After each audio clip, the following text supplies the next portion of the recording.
Jūrmālas Brīvdabas muzejā ir virvju darināšanas darbnīca, un tur meistars Māris Maniņš ierāda, kā rīkoties ar senajiem rīkiem.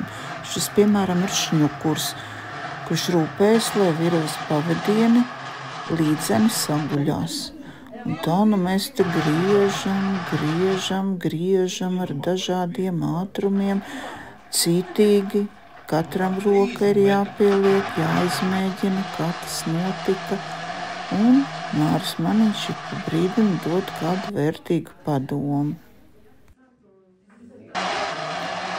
Nu jau esam ķērušies pie vēl rēsnākas virves darināšanas. Meistara vadībā viss izdodas tīri gludi, darbs ar šņukuru patīk visiem. Izrādās virvi vīja no abiem galiem. Kā tu zini, cik ātri?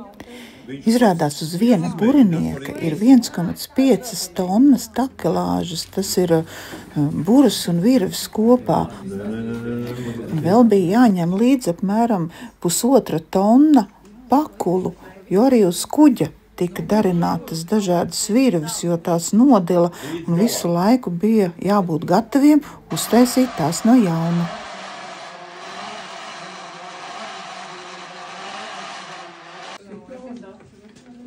Anete, mums jāgriež ir virvi uz vienu pusi. Mēs griežam virvi uz vienu pusi. Nē, kāpēc tam kļūst labāk? Griež uz vienu pusi, lai viņi netītos vaļā.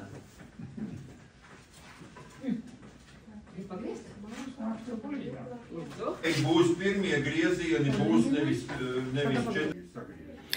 Un tā ar Kultūra Kapitāla fonda atbalstu Dace Ziemele kūrē projektu, kurā pie jūras muzeju darbinieki un interesanti mācās senās amatu prasmes.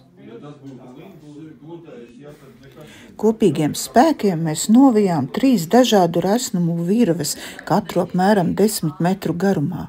Un nākamajā nedēļā dosimies pie zvejniekiem prasīt, kas tad jādara tālāk.